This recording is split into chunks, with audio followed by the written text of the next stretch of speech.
Hello fellow Slayers, welcome back, and in this video we're going to take a look at the Reaves Piloted Combat Mode, which I spent weeks grinding for.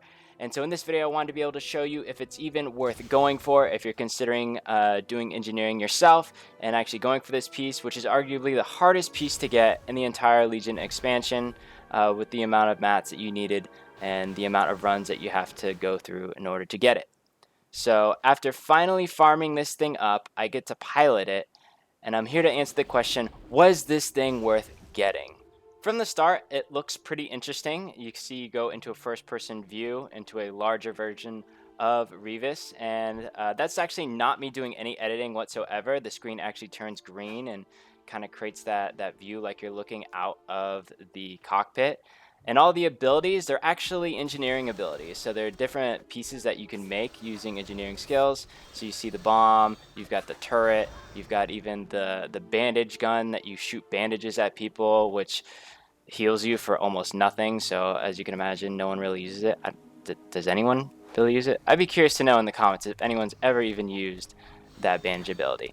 But you get to use unlimited of it, so it's really cool. I mean, obviously this would be a lot of fun if you were just run around in PvP, just doing some world PvP, and someone saw you running around this robot.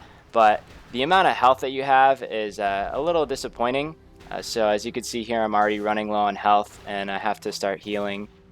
The gun pack's pretty cool, though. I gotta say that. I mean, you press it and you just fly up in the air in random directions. And back when flying wasn't even a real thing in Legion, that was actually really cool because you could get up to high points and snipe people. But yeah, you don't get to do that much anymore because everyone has Pathfinders and they could just fly up and kill you anyways. And I would say that putting down a bunch of turrets is one of my favorite things to do when I do use this thing, if I ever do. But you know, I'm better off just as my character. Honestly, if you're in 7.2 now, you're definitely doing a lot more damage than this thing could even hope to do. So I was pretty disappointed by that. And you could even see yourself when you turn around. So obviously Blizzard did not try that hard to make this thing cool. I feel like they just kind of scrapped this thing together and was like, yeah, no one will ever get this. So I got it. And yeah, that's what we got.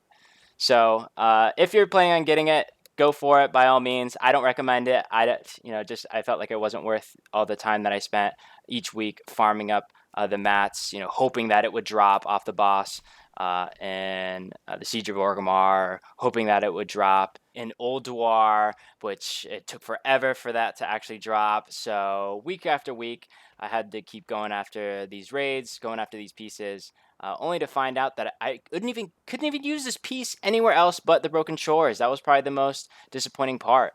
I tried to use it in Dustshire, for example, and tried to farm some lobies with it. I mean, I thought that would be hilarious. Place a bunch of turrets down. I mean, oh god, I'm a terrible person, but it doesn't really matter.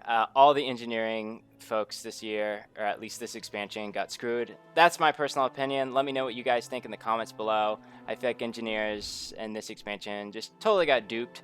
Where in past years and past expansions, they just had really cool abilities, and you could do attachments and all kinds of cool stuff. And now we don't really get anything but a half-assed robot. So I'm launching this channel. Give me some feedback, some subscribes as well would be awesome, and a like to help share the video with others.